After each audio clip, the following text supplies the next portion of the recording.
Peace. This is the enemy's public. I am Bro.Nasir. The propaganda machine are really starting to make me sick. They are really starting to disgust me with these false narratives. Now, the new false narrative is anti-Asian violence. There is no anti-Asian violence committed anywhere in the United States, especially by black people. Now, the anti-Asian person just left the White House. He's the anti-Asian person, calling it the virus from China or the Wuhan virus. Now that's anti-Asian.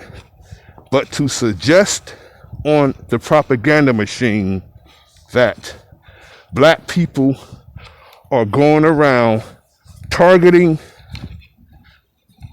Asians is a bunch of BS. It's BS. Now, if anybody are experiencing any type of their ethnicity violence or their culture violence or their quote unquote race violence, is black people. Everybody gets a turn at doing harm to black people. Nobody was speaking out like they're speaking out today when Asians were slapping up black women in nail salons.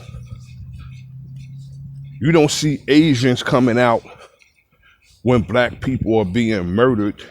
So why all the black people out here speaking out on behalf of the Asians? One hand washes the other. Both wash the face. We need to worry about our own selves.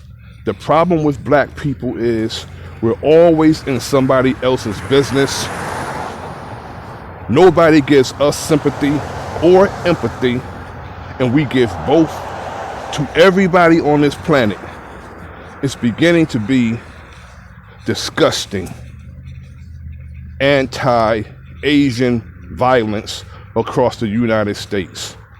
Everybody in the United States, regardless to what ethnicity, somebody is a victim of crime and violence. So we're not going to distinguish one from the other, and we're not going to give special attention to another. At least we shouldn't give special attention to another based on their ethnicity or their so-called nationality. This is actually a trick bag. That's a trick bag because these people are just trying to be like the LGBTQ. They're trying to become a protected class of people. Everybody are a protected class of people except the ones who need to be a protected class of people, and that is black people, who on this entire planet is murdered, disenfranchised, treated like a junkyard dog.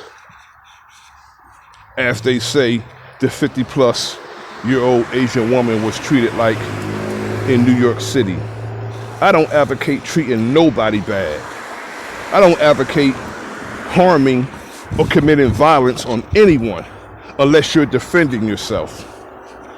Yet to distinguish her from anyone else, it's a bunch of nonsense. Because I'm absolutely certain that a black person, man or female, woman,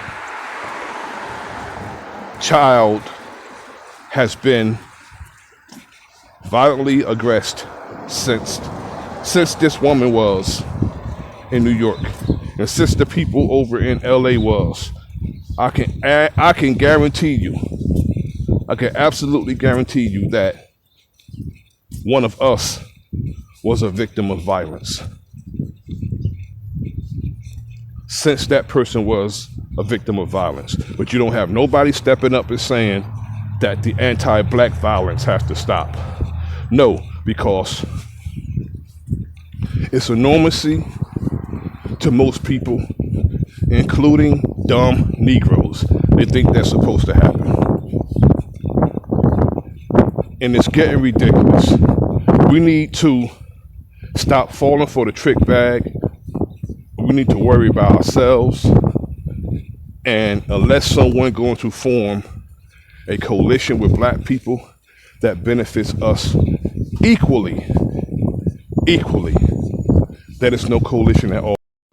When Officer Peter Liang from NYPD fired indiscriminately in a stairwell and killed the brother, you didn't see Asians coming out in support of the brother who lost his life. You seen them come out in support of the police officer, all because he's Asian. That's why they came out to support the police officer, because regardless to the indiscretion that the police officer made, they came out and supported him, and he walked away from shooting indiscriminately in a stairwell in a housing project in Brooklyn and killed the brother.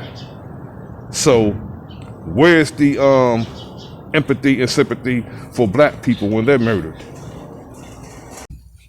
This is The Enemy's Public, and I am Bro.Nasir. Like, share, subscribe. Leave a comment in the comment section. Peace.